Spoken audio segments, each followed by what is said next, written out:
ഗസയിലെ വെടിനിർത്തലിനിടെ ഇസ്രായേൽ സൈന്യം ബസ്സിന് നേരെ നടത്തിയ ഷെല്ലാക്രമണത്തിൽ 11 പേരടങ്ങിയ ഒരു പാലസ്തീൻ കുടുംബം കൊല്ലപ്പെട്ടു എന്ന വാർത്ത പശ്ചിമേഷ്യയിൽ നിന്ന് വരുന്നു. അറബ് രാജ്യങ്ങൾ വൻ പ്രതിഷേധമാണ് ഇതുണ്ടാക്കിയിരിക്കുന്നത്. ഈ അവസരത്തിൽ പി ജെയിംസ് ഈ വാർത്തയെ അപഗ്രഥിക്കാൻ നമുക്കൊപ്പം ചേരുകയാണ്. P James, good morning. Good morning S K. ഒരു മഴയൊക്കെയാണ്, വെള്ളക്കെട്ടാണ്, പല പ്രശ്നങ്ങളാണ്. വിപിക്ക് വെള്ളക്കെട്ടൊന്നും ഇല്ലല്ലോ? അല്ല, ഇവിടെ വെള്ളത്തിന്റെയും കെട്ടിന്റെ ഒന്നും പ്രശ്നമില്ല എസ് കെ. അതൊക്കെ ഇടുക്കിയിലും ഉരുൾപൊട്ടലും മഴയുണ്ട്. സ്വാഭാവികമായിട്ടും മലയോരങ്ങളിൽ ജീവിക്കുന്നവർ കൂടുതൽ ശ്രദ്ധിക്കേണ്ട സമയമാണ്. കാരണം തുലാവർഷം ഇച്ചിരി ഇടിയും മിന്നലൊക്കെ ആയിട്ട് വരുന്നതാണ്. പക്ഷെ അങ്ങനെ ഒരു തീവ്രമായ അവസ്ഥയിലേക്ക് പോയിട്ടില്ല.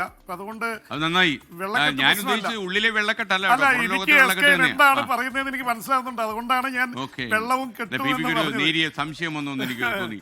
ആ സംശയത്തിന്റെ നമ്മൾ ലഹരിക്കെതിരെയുള്ള പോരാട്ടത്തിലാണല്ലോ എസ് കെ. ഓക്കെ, നമുക്ക് ഗസയിലേക്ക് വേഗം.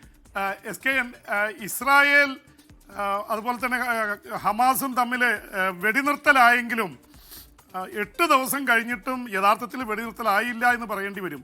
കാരണം ഇസ്രായേൽ സൈന്യം ഗസയിൽ നടത്തിയ ആക്രമണത്തിൽ ഒരു കുടുംബത്തിലെ 11 പേരാണ് കൊല്ലപ്പെട്ടത്. ഒരു ബസ് ഇസ്രായേൽ സൈന്യം നിൽക്കുന്നതിൻ്റെ അടുത്തുകൂടെ പോവുകയായിരുന്നു. അതിനു നേരെയാണ് ഷെല്ലാക്രമണം നടത്തിയത്. ആ ബസ് താർന്നു മാത്രമല്ല, 11 അംഗ കുടുംബം കൊല്ലപ്പെട്ടു.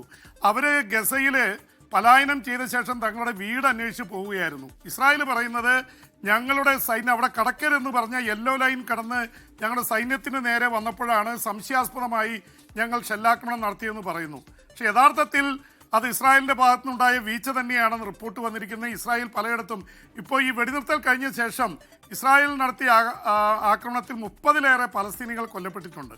ഇതിനിടയിൽ ഹമാസും എതിരാളികളെ വകവരുത്താൻ ശ്രമിച്ചു. 32 പേർ കൊല്ലപ്പെട്ടു. അപ്പോൾ അത് ഇസ്രായേലിനെ അല്ല, തങ്ങളുടെ തന്നെ എതിരാളികളായിട്ടുള്ള സംഘങ്ങളെയാണ്, സായുധ സംഘങ്ങളെയാണ്. അതിൻ്റെ പേരിലാണ് ട്രംപ് കയറി പറഞ്ഞത് ഇനി ഹമാസ് കയറി ആൾക്കാരെ കൊന്നാൽ ഞങ്ങൾ ഹമാസിനെ തീർക്കാൻ വരുമെന്നുള്ള ഭീഷണിയൊക്കെ പെടുത്തിയത്. എന്തായാലും ഈ പലസ്തീൻ കുടുംബത്തിലെ കുട്ടികളും സ്ത്രീകളും ഉണ്ടായിരുന്നു. ആ സംഭവത്തിനെതിരെ അതിശക്തമായിട്ടുള്ള പ്രതിഷേധം അറബ് രാജ്യങ്ങൾ രേഖപ്പെടുത്തിയിട്ടുണ്ട്, ഹമാസ് രേഖപ്പെടുത്തിയിട്ടുണ്ട്.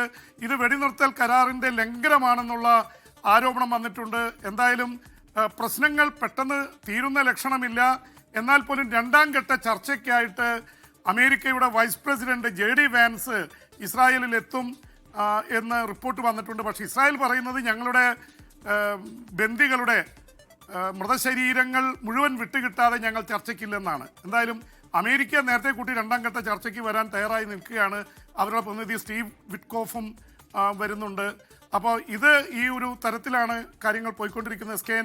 എന്തായാലും പ്രശ്നങ്ങൾ തീർക്കാനുള്ള ശ്രമങ്ങൾ അമേരിക്കയുടെ ഭാഗത്തു നിന്നും അറബ് രാജ്യങ്ങളുടെ ഭാഗത്തു നിന്നും ശക്തമാണ്.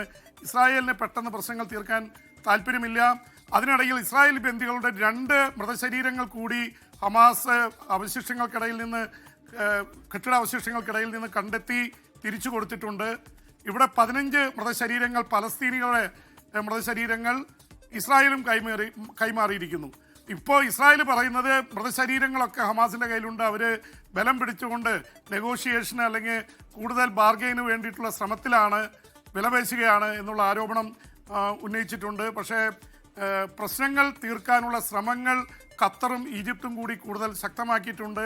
ലെബനനിൽ കയറി ഇസ്രായേൽ ആക്രമിച്ച ശേഷം പ്രതിഷേധമുയർന്നപ്പോൾ അത് നിർത്തിയിട്ടുണ്ട്. ഇസ്രായേൽ പ്രധാനമന്ത്രിയെ സംബന്ധിച്ചിടത്തോളം ഒരു സംഘർഷ അവസ്ഥ നിലനിൽക്കേണ്ടത് ഇപ്പോഴത്തെ അവസ്ഥയിൽ കേസുകളെ തിങ്കളാഴ്ച നേരിടാനിരിക്കുകയാണ് ഇസ്രായേൽ പ്രധാനമന്ത്രിക്ക് പ്രധാനപ്പെട്ടതാണ്. അതിനിടയിൽ SKN ഒരുപക്ഷെ ഈ അഫ്ഗാൻ പാകിസ്ഥാൻ അതിർത്തിയിൽ ക്രിക്കറ്റ് താരങ്ങളൊക്കെ കൊല്ലപ്പെട്ട് വലിയ ഒരു സംഘർഷം മൂർച്ഛിച്ചതിനിടയിൽ ഖത്തർ അവരെ വിളിച്ച് നടത്തിയ ചർച്ചയിൽ ഇപ്പോൾ ഈ മണിക്കൂറുകളിൽ വെടിനിർത്തൽ വന്നത് ഒരു ആശ്വാസകരമായിട്ടുള്ള വാർത്തയാണ്. പ്രത്യേകിച്ച് അഫ്ഗാനിസ്ഥാൻ്റെ ക്രിക്കറ്റേഴ്സ് കൊല്ലപ്പെട്ടതിൻ്റെ പേരിൽ അഫ്ഗാനിസ്ഥാൻ പാകിസ്ഥാനുമായിട്ടുള്ള ക്രിക്കറ്റ് മത്സരത്തിൽ നിന്ന് തന്നെ പിന്മാറിയിരുന്നു.